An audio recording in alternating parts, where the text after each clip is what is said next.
First things first, we got Coach Mangini back with us this morning. So on the night of the NFL draft, a very unhappy Lamar Jackson headed into the final year of his rookie deal. He'll have to do it without his number one receiver. He learned last night, like the rest of us, that the Ravens traded Hollywood Brown to the Arizona Cardinals. Lamar let the world know didn't sit well with him. Tweeted these 3 letters. Yeah, those are the 3. Nick, is this a big deal or no big deal? Well, listen, Lamar's got to get over it. This was a great trade by Baltimore. This is why Baltimore is one of the best franchises in football. That Baltimore, every damn year, they're drafted in the mid or late first round. It's like, oh, they got the best safety. Oh, they got the best center. Oh, they got the 23rd pick for a guy who's not a top 23 receiver when A.J. Brown went for the 18th and a third. But Baltimore's smart. They did what I was talking about before. They did a deal with the suckers in the room. Arizona doesn't know what they're doing. They haven't known what they're doing for years. They're just like, they're doing the old Al Davis plan of team building, which is, when, rest in peace, Al Davis did some amazing things. But at one point in his career, it was just 40 time. Like, hey, that's what Arizona needs. Another small, fast guy who's with some injury questions. It makes no sense. So, Coach, I think you're surprised by my take on this, but Lamar's a sharp guy. They've got to explain to Lamar, we can easily replace Hollywood Brown. We got the 23rd pick for him when A.J. Brown went for the 18th. A.J. Brown's 3 times the player that Hollywood Brown is. So, I look at Baltimore and Buffalo as the 2 real contenders in the AFC other than the Chiefs. And Baltimore they make all the smart decisions. So I think you got to explain that to Lamar. I think he'll get over it. I have to say that I'm shocked, and I don't know what happened to you since we've met last. The idea that you would be okay with a wide receiver being traded for a center is mind-boggling. Yeah, I thought for sure that you would be so disappointed because Lamar doesn't have another weapon, and we're not helping the quarterback. And I'm shocked I don't think Hollywood's that good. But I thought you'd want them to give Hollywood $25 million a year because he's a wide receiver and he's unhappy. Like that's typically the MO that we. But I love what they did here. They went and got a center from a place where they have a great relationship, obviously with Kirk Ferentz. He's known for producing really good offensive linemen. They've got him for 5 years. They don't have a great salary cap situation. They're in the bottom third of the league. They're gonna have to pay Lamar. And look, they're a running team. They run the ball 30 times a game. That's who they are. That's their identity. And the receivers aren't as big a part of that process as the offensive line is. It makes a ton of sense. All right, look, this is strange because according to Eric DeCosta, the Ravens GM, Hollywood Brown wanted out. He asked them after the season to trade him. Now, he's close with Lamar, supposedly. So either Lamar knew that Hollywood Brown wanted out and was just in the moment, it hadn't happened for a few months. He hadn't been traded. Maybe he's thinking they're not going to end up trading him. And in the moment, he's shocked. And that was his tweet. Or Hollywood Brown, as close as they are, supposedly, didn't tell Lamar that he wants out because Lamar is a big part of the reason he wants out. Because as great as Lamar is, we know he's not one of the best passing quarterbacks in the league. And we've seen, what was it? Juju Smith-Schuster, T.Y. Hilton, Kenny Golladay. They all passed.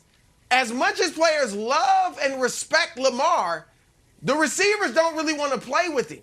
And Hollywood Brown, who, like Nick said, is a good, not great receiver, he wanted out too because he's afraid I can't put up the big numbers that are going to get me the big, huge contract that these receivers are getting nowadays playing with Lamar. So, Wilds, to me, that is the potential problem, that these receivers don't really want to play with Lamar because they know they're not going to get the ball but so much. So I think that's a fair point. The other potential problem here, and Coach, I want to throw this to you, is that there seems to be some sort of rift between Lamar and the Ravens organization. Now, look, I'm an old man, And when I was coming up in the industry, several of my bosses would sit me down, say, hey, welcome to your first day. Kevin Wildes, hello. And they would tell me, hey, no surprises. If anything's going a little bit sideways, I'm your boss, I want to know. And then when I eventually became a boss, I would tell everybody that I was sort of leading, hey, no surprises. I won't surprise you, you won't surprise me. We'll kind of do that. Now, we hear about Lamar being the face of the franchise, and we hear, CEO. Well, you just surprised your CEO, and he expressed displeasure to the world. And he retweeted something as well that says he was surprised by this. So to me, it seems like a big deal, where it was a big deal for Aaron Rodgers when they drafted Jordan Love, and they didn't tell him, and we spent weeks talking about it. Well, now they traded Hollywood Brown, and they didn't tell Lamar about it, and he went public with it in a more vociferous way than Aaron Rodgers did. So do you think this is a big deal or not a big deal, Coach? No, I don't think it's a big deal. I would imagine he would be frustrated as much as organizationally you like the decision that they made because of the cap situation, the practicality of it, all those things. I'm sure Lamar doesn't view himself as a guy who is limited in terms of what he can do with wide receivers. That's not his perspective on things. And any quarterback wants to have guys that he can throw to. He can't throw to the center. He may be able to have a little bit more time because of it, but he is going to need some guys to throw to, especially on the outside of the offense. And that frustration, I imagine, is real because his perspective of things is different than necessarily what we're talking about. I would say the bigger quarterback organization relationship that is a red siren light for me from this is Kyler in Arizona. Because they did this because Kyler wanted them to do this, reportedly. Kyler has accomplished a tenth of what Lamar's accomplished in this league. Seems to feel like he is, next in line, first in line for a contract that I would be terrified to give him.